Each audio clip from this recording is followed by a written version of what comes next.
역대하 34장. 요시야는 8세의 왕이 되어 수도 예루살렘에서 31년 동안 다스렸다. 그는 주께서 보시기에 올바른 일을 행하였고 자기 조상 다윗이 걸었던 옳은 길을 본받아 좌로나 우로나 곁길로 빗나가지 않았다. 요시야가 왕위에 오른 지 8년째 되던 해, 아직 16세의 어린 나이였을 때 요시야는 자기 조상 다윗의 하나님을 찾기 시작했다.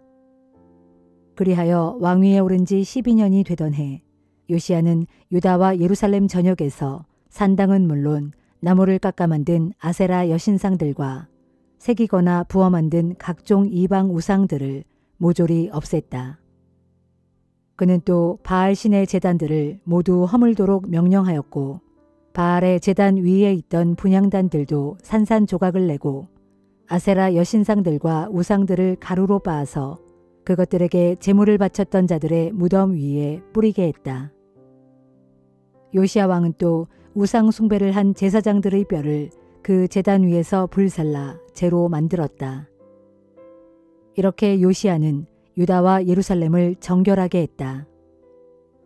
요시야 왕은 또 므낫세, 에브라임, 시므온 그리고 멀리 납달리 지방과 그 주변의 폐허가 된 지역에 이르기까지 모든 성읍들을 두루 다니며 그렇게 했다.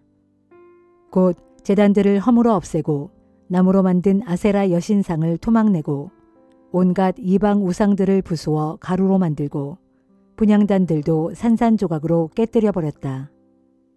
그런 다음에야 요시야 왕은 예루살렘으로 돌아왔다.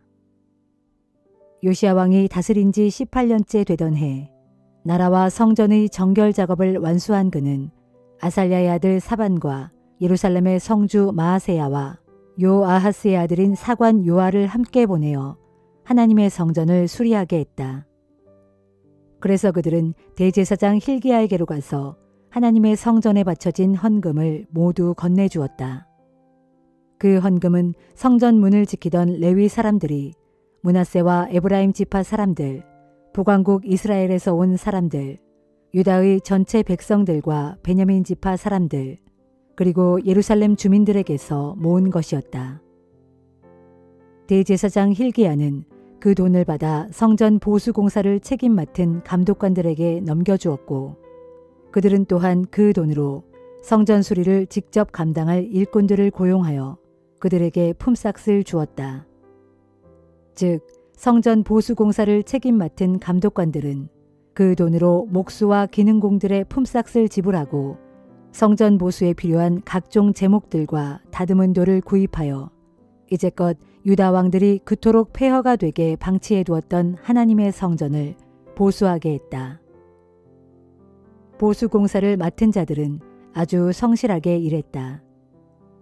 이때 현장에서 공사 감독을 맡은 이들은 모두 레위 사람들로 그들은 곧 무라리 집안의 야핫과 오바댜, 그핫 집안의 스가랴와 무슬람이었다. 이들 레위 사람들은 악기도 능숙하게 다룰 줄 아는 자들로서 공사 자재를 메어 나르는 일꾼들을 관리했고 또한 그 밖의 여러 다른 일들을 하고 있는 사람들도 감독했다. 그리고 이들 이외에 또 다른 레위 사람들은 기록원이나 서기관이 되어 작업 일지를 쓰거나 서기 업무를 보기도 했고 더러는 문지기의 일을 맡기도 했다. 어느 날 대제사장 hil기야가 주의 성전에 들어가 헌금궤에서 돈을 꺼내고 있던 중에 일찍이 모세를 통해 전해진 주의 율법책을 발견하였다. 그러자 hil기야가 서기관 사반에게 말했다. 내가 주의 성전에서 율법책을 발견하였소. 그러면서 hil기야는 그 두루마리 율법책을 사반에게 넘겨주었다. 서기관 사반은 그 책을 들고 급히 요시야 왕에게로 가서 보고했다. 왕께서 명령하신 대로 모든 성전 보수 공사가 순조롭게 진행되고 있습니다. 주의 성전에 보관되었던 헌금은 다 쏟아낸 후에 그 돈을 성전 수리 공사를 맡은 감독관들과 일꾼들에게 전부 맡겼습니다. 그러고 나서 사반이 왕에게 아뢰기를 대제사장 hil기야가 주의 성전에서 율법책을 발견하였는데 그 책을 제게 건네주었습니다. 하면서 사반은 그 책을 왕 앞에서 읽었다.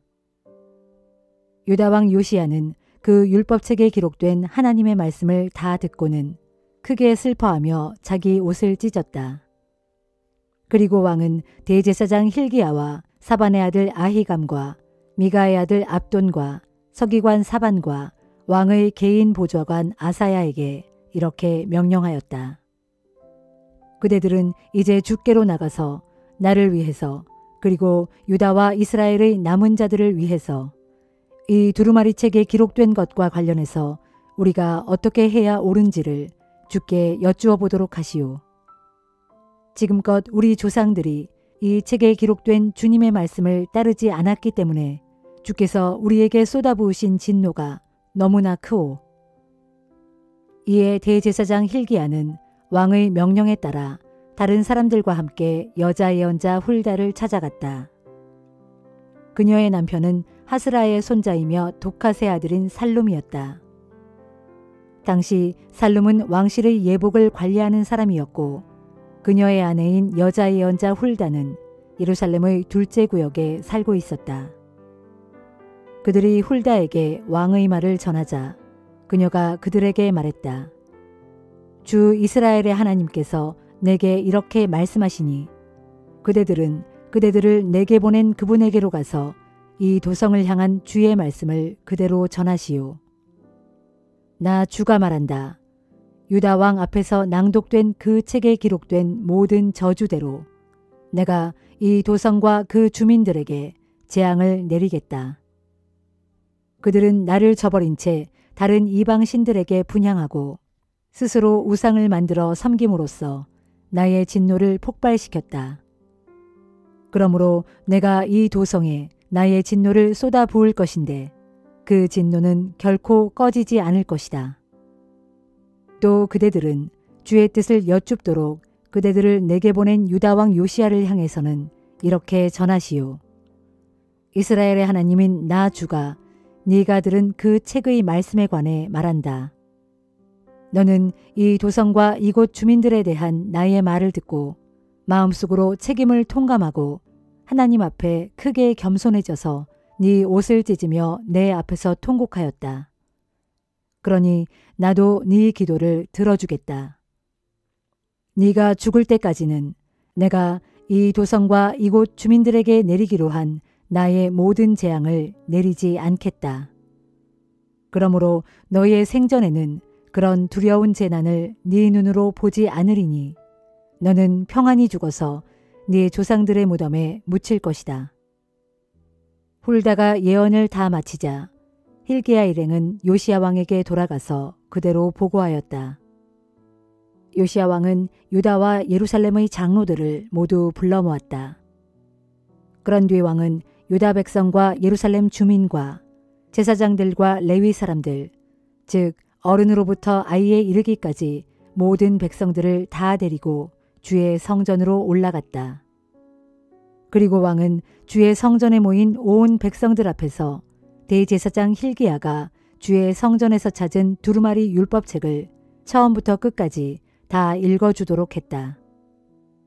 그런 다음에 왕은 기둥 옆에 서서 주 앞에서 언약을 새롭게 다졌다.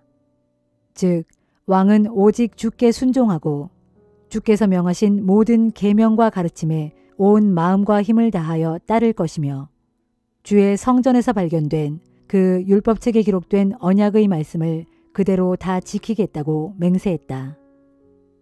그리고 왕은 예루살렘과 베냐민 사람들에게도 그들 스스로 자신과 똑같은 맹세를 하게 했다. 그리하여 예루살렘 주민들은 자기 조상들의 하나님께서 세우신 언약에 따라 살기로 다 함께 맹세했다. 이처럼 요시야 왕은 이스라엘 백성들이 사는 모든 땅에서 이방 사람들의 가증한 우상들을 모조리 없애버리고 이스라엘 땅에 사는 모든 사람들에게 오직 그들의 주 하나님만 섬기게 했다. 그리하여 요시야 왕이 살아있는 동안에는 온 이스라엘 백성들이 자기 조상들의 하나님 주께 복종하고 그분을 거역하지 않았다.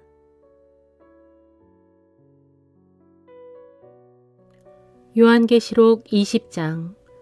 그 후에 나는 또 다른 한 천사가 하늘에서 내려오는 것을 보았는데 그 천사의 손에는 무저갱의 열쇠와 큰 쇠사슬이 들려 있었습니다. 그 천사는 그 붉은 용, 곧 마귀요 사탄인 그 옛뱀을 붙잡아 쇠사슬로 결박한 후에 그를 무저갱에 던져놓고는 그 뚜껑 위에 봉인을 하여 1000년 동안 단단히 가두어 두었습니다. 이렇게 해서 1000년이 다 차기까지 그 붉은 용이 다시는 세상 모든 나라들을 미혹하지 못하게 했습니다. 그러나 정해진 1000년의 기간이 다 차면 그 붉은 용은 반드시 잠시 동안 풀려나게 될 것입니다. 내가 또 보니 보좌에 사람들이 앉아 있는데 그들은 심판할 권세를 부여받은 사람들이었습니다. 그들은 예수를 증거하고 하나님의 말씀을 선포한 것 때문에 목배임을 당한 사람들의 영혼들이었고 또 그 짐승과 그 짐승의 우상에게 절하지 아니함으로써 자신들의 이마나 손에 짐승의 표를 받지 않은 사람들이었습니다.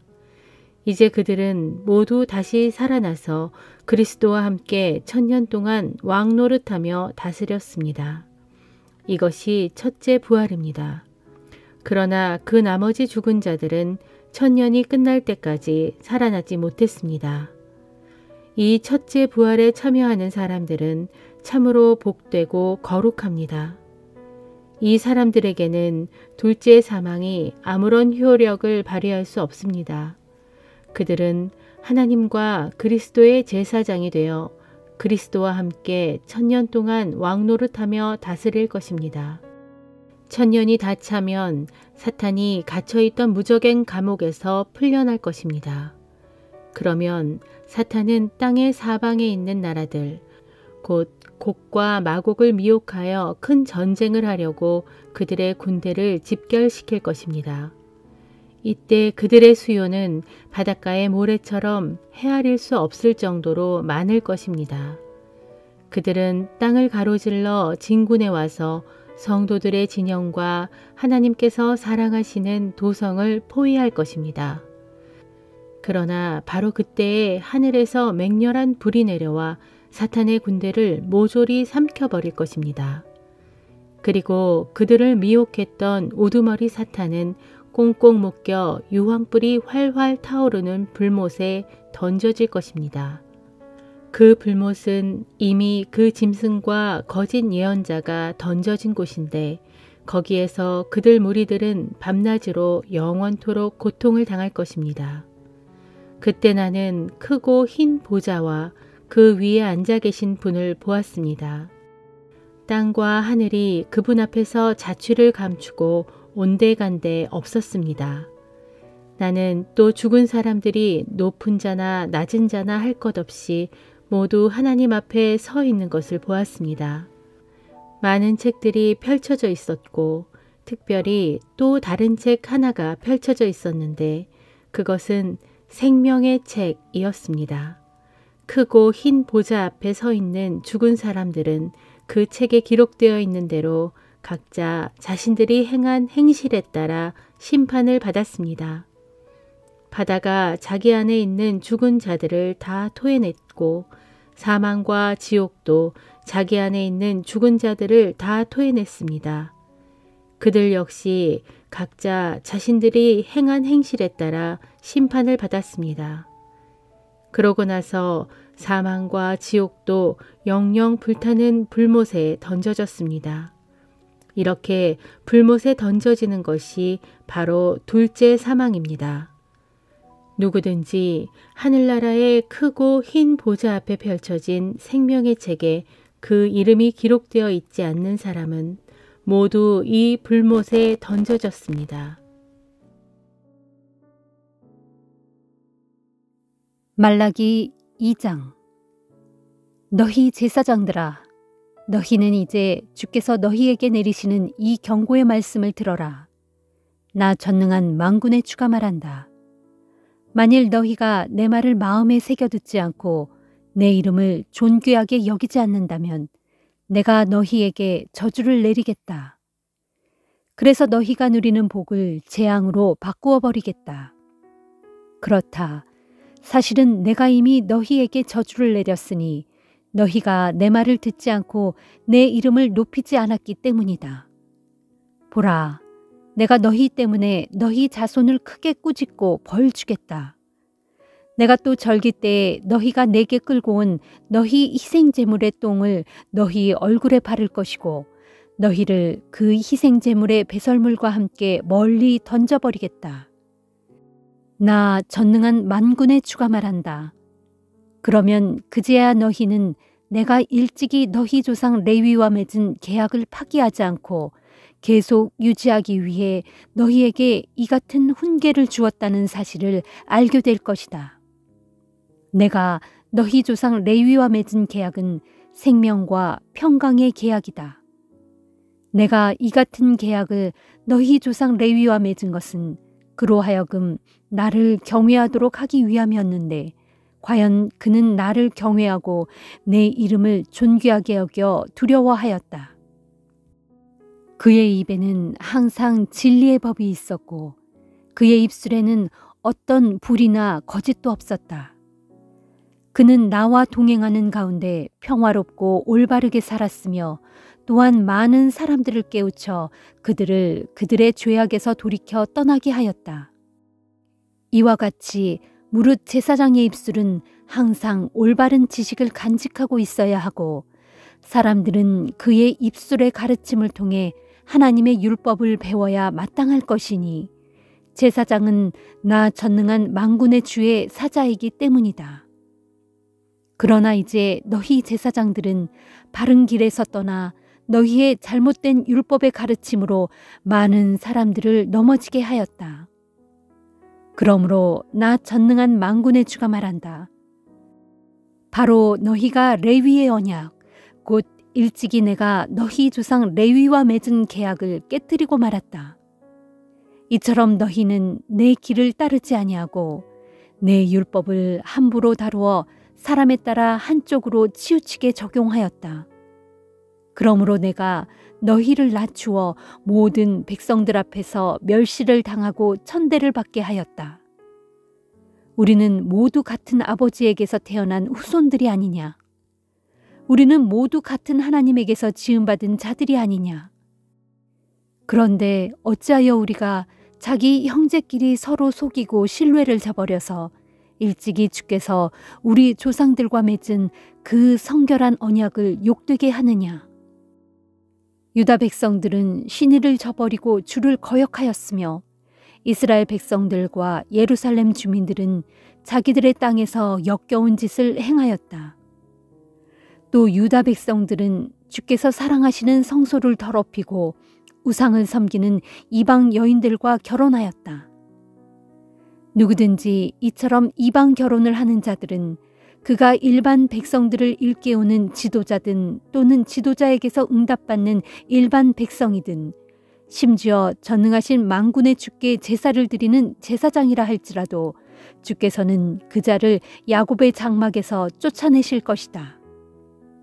너희는 또 이런 잘못도 저지르고 있다. 너희는 주의 제단 앞에서 부르짖기를 주께서는 어찌하여 우리가 바치는 제물을 외면하시고 우리의 손에서 제물을 기쁘게 받지 않으십니까 하면서 크게 울고 탄식한다.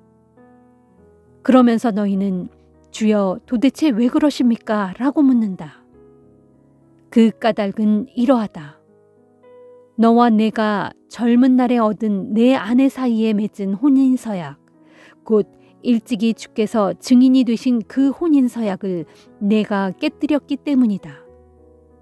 그녀는 내 동반자이고 너와 신성한 언약으로 맺어진 내 아내인데도 내가 신의를 저버리고 내 아내를 배신하였기 때문이다. 너와 내 아내를 하나 되게 하신 분은 바로 주님이 아니시냐? 주께서는 더 많은 아내들을 충분히 지을 수 있었는데도 오직 한 남자를 위해 한 아내만을 그의 짝으로 짓지 아니하셨느냐? 어찌하여 오직 한 아내만을 지으셨는지 아느냐? 그것은 주께서 너와 오직 하나뿐인 내 아내를 통해서 경건한 자손을 얻기 위함이다. 그러므로 너희 각자는 너희 마음을 잘 간수하여 젊어서 얻은 너희 아내를 절대로 배신하지 말라. 이스라엘의 하나님이신 나 주가 밝히 말한다. 나는 이혼하는 것을 미워한다. 또한 아내에게 폭력을 휘두르며 학대하는 자도 내가 미워한다. 이것은 나 전능한 만군의 주의 말이다. 그러므로 너희 각자는 너희 마음을 잘 간수하여 아내에 대한 신의를 저버리지 말라. 너희가 너희 입술의 말로써 주님을 괴롭게 하고서도 도리어 말하기를 우리가 어떻게 주님을 괴롭혔단 말입니까? 하고 되묻는다. 보라, 너희는 이 같은 말로써 주님을 괴롭게 하였다. 곧 너희가 말하기를 악한 짓을 하는 자들이 주님의 눈에는 좋게 보이는 것 같다. 주께서는 그런 자들을 기쁘게 여기시는 것 같다 라고 했으며 또 말하기를 도대체 하나님의 공의는 어디에 있단 말이냐 하였다. 요한복음 19장. 로마 총독 빌라도는 예수를 끌고 가서 채찍질을 하라고 명령했다. 로마 군인들은 가시나무로 왕관을 만들어 예수의 머리에 씌우고 자색옷을 입힌 다음 유대인의 왕 만세 하고 조롱하면서 손바닥으로 예수의 얼굴을 때렸다. 빌라도는 다시 관저 밖으로 나가서 유대인들에게 말했다. 내가 그를 다시 당신들 앞으로 끌고 나오게 하겠소. 나는 그에게서 아무런 죄도 찾지 못했다는 것을 분명히 밝혀두는 바이요. 예수께서 가시관을 쓰고 자색옷을 입은 채 관저 밖으로 끌려 나오자 빌라도가 말했다. 보시오, 이 사람이요. 대제사장들과 경비병들은 예수를 보자 크게 외쳤다. 그를 십자가에 못 박으시오. 그를 십자가에 못 박으시오. 하지만 빌라도가 대꾸했다. 당신들이 그를 직접 십자가에 못 박으시오. 나는 그에게서 아무런 죄목도 찾지 못했소. 그래도 유대인들이 계속 우겨댔다. 우리에게는 율법이 있소. 그 율법에 따르면 그 자는 죽어야 마땅하오. 자신이 하나님의 아들이라고 주장했기 때문이오. 이 말을 듣고 빌라도는 더욱 두려운 생각이 들었다. 그래서 예수를 다시 관저 안으로 데리고 들어가서 물었다. 내가 어디서 왔느냐? 그러나 예수께서는 아무 대답도 하지 않으셨다. 빌라도가 말했다. 나에게 말하지 않을 작정이냐? 나에게는 너를 놓아줄 권한도 있고 십자가에 못 박을 권한도 있다는 것을 모르느냐? 그제야 예수께서 빌라도에게 말씀하셨다.